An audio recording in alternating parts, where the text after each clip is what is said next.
Hello, my name is Danica Delry, and during today's presentation, we will be discussing the topic visual supports.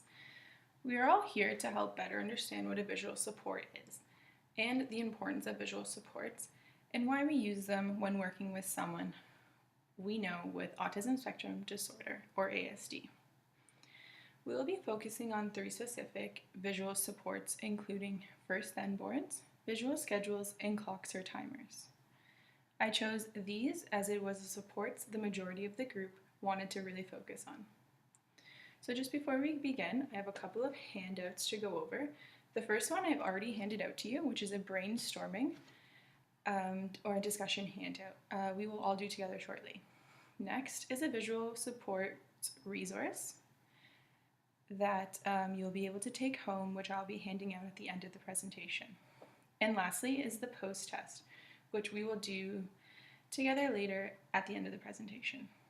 As you know, prior to attending this training presentation, you were instructed to attempt the pretest that was posted on eLearn to test your knowledge of visual supports and kind of compare it to your knowledge at the end of this presentation. So let's begin.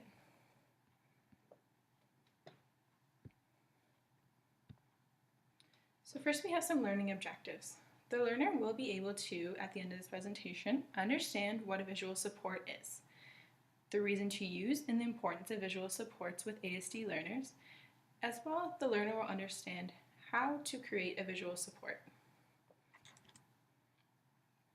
Here I have listed the pretest for you. As you know, I have said before, it has been uploaded to eLearn, and you should have referenced it, prior to this presentation to test your current knowledge on the topic of visual supports. We won't go through the answers just yet. We will kind of discuss these at the end of the presentation.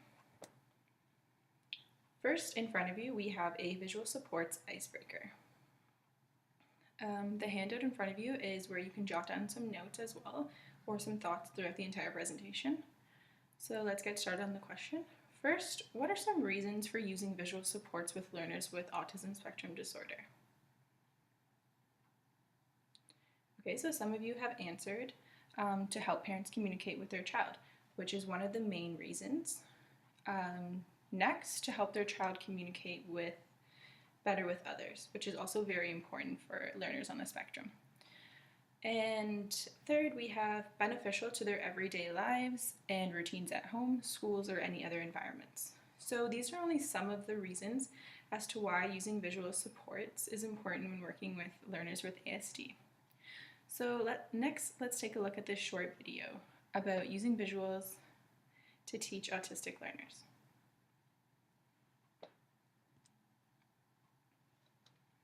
Okay, so what are visual supports? Refers to using a picture or other visual items to communicate with a child who has difficulty using or understanding language. Visual supports can be photographs, drawings, objects, written words, or lists. So research has shown that visual supports work well as a way to communicate. Visual supports are used with children who have autism spectrum disorder, or ASD, for 2 main purposes.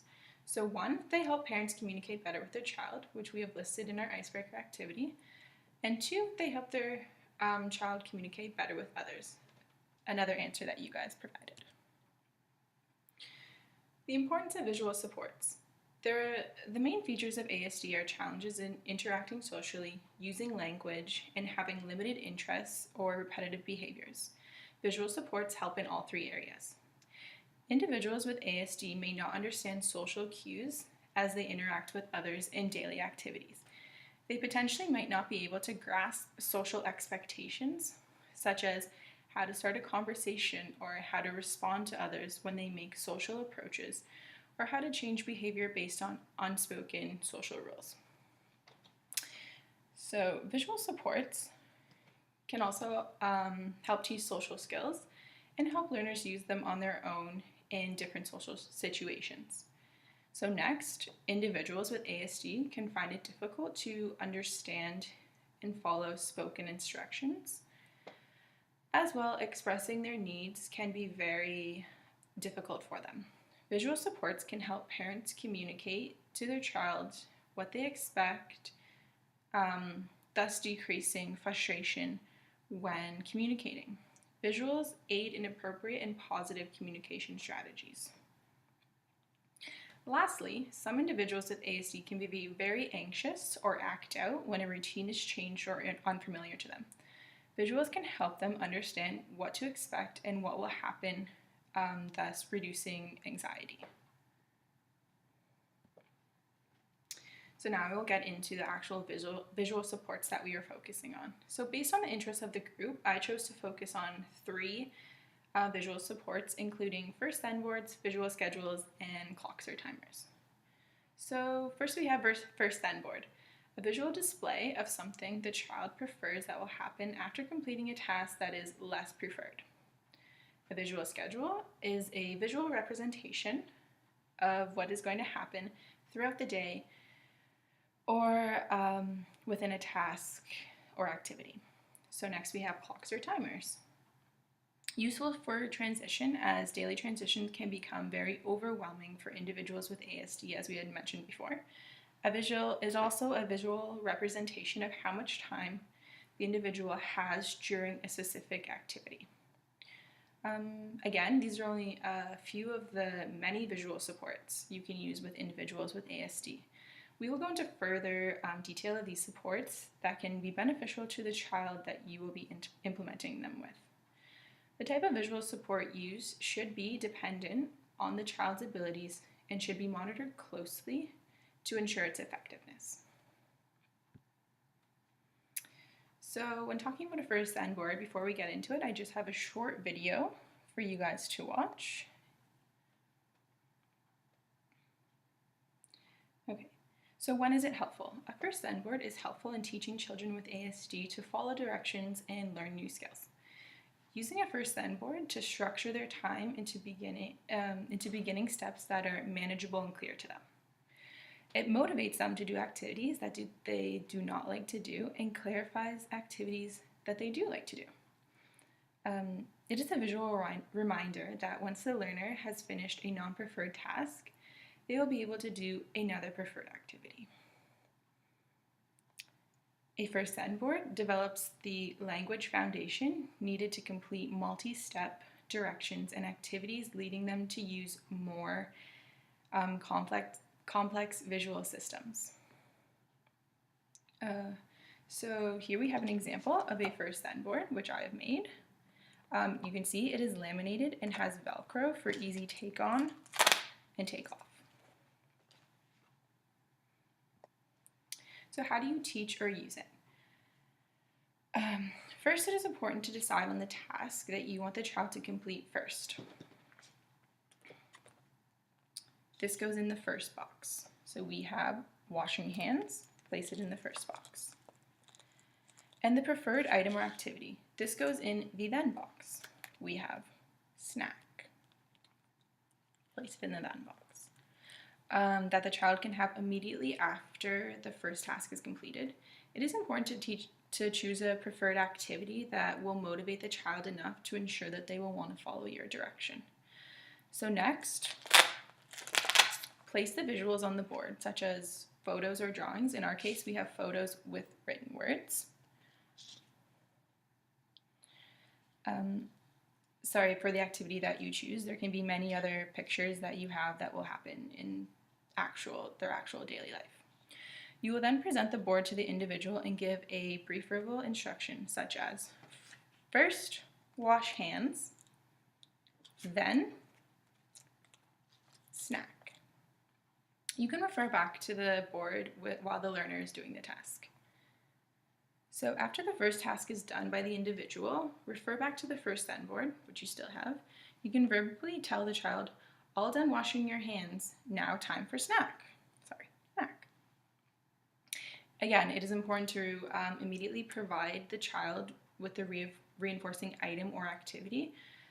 In this case, it is a snack, and if you do not, the learner might not trust the board the next time you try to use it. Next, we have clocks or timers. So clocks or timers such as just the simple stand one, or even a kitchen timer. You can also use an iPad timer. I won't pull it up, it's too bright. So clocks or timers. Why is it helpful to use clocks or timers? So staying on task is number one. Learners with ASD will often forget what they are requested to accomplish or lose track of time. They tend to get lost in their own world. Visual timers can help them to stay on task. So tolerating unpreferred tasks. For individuals with ASD, tolerating tasks that are not to their liking can be very challenging. As well, they may not be able to appreciate why they have to engage in activity not to their liking and how long this activity will actually last for. A visual timer can display to the learner in a way that he or she can better understand. Next, we have promoting independence. So this allows a child to use allowing the child to use a visual timer can allow them to feel a sense of confidence as they are engaging in the activity for a specific amount of time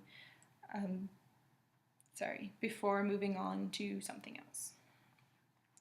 Lastly, for transitioning.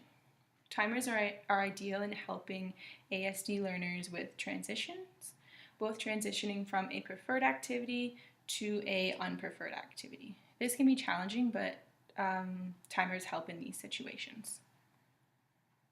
So how do you teach or use clocks or timers?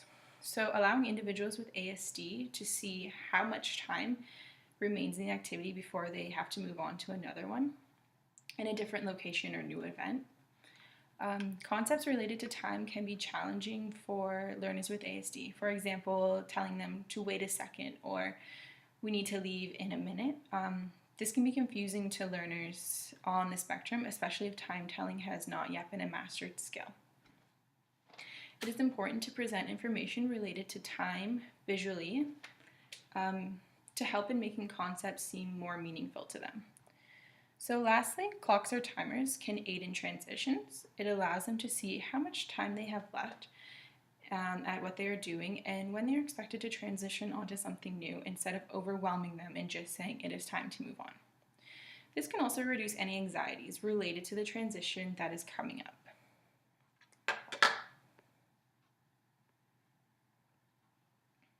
Lastly, we are going to talk about visual schedules.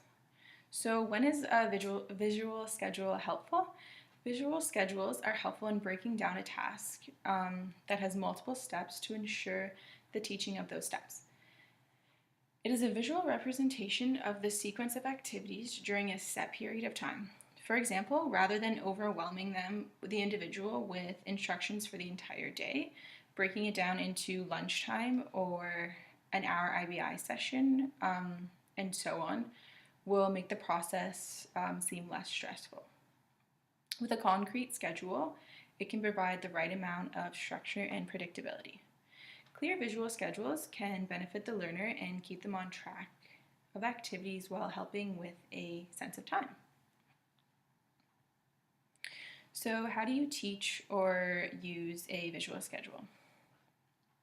After the individual has developed the concept of sequencing activities through the use of a first-then board, you can then develop a more complex schedule.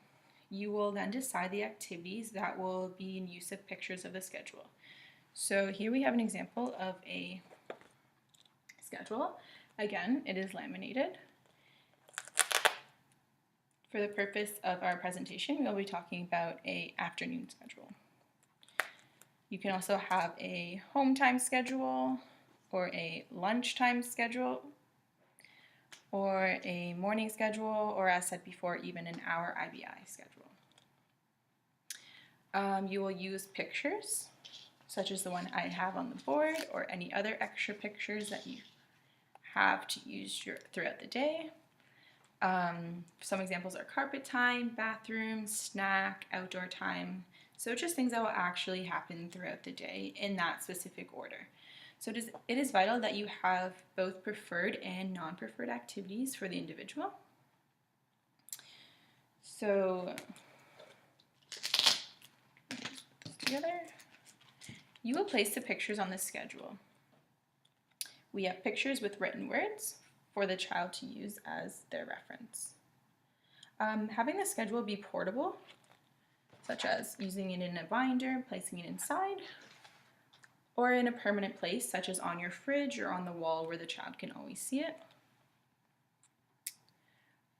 When time for the activity, you will cue the child verbally, check the schedule, pointing at the schedule as well. This will help the learner focus attention before the next activity starts.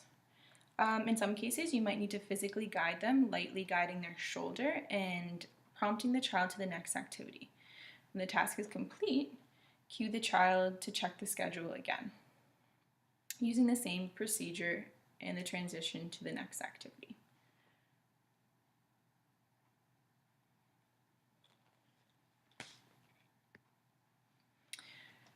So just before we wrap up, let's see how we did in our post-test, which I have just handed out to all of you. You can review with the person beside you or in small groups just to kind of get a sense of how you did and compare it to your pre-test results. So I want to suggest to you all to go home and think about the best visual support that will benefit the individual you are working with on a daily basis. There's a great visual support resource that I have also listed on the presentation for you to use when you go home. As well, I have handed out a visual supports fact sheet for you to always have as a resource.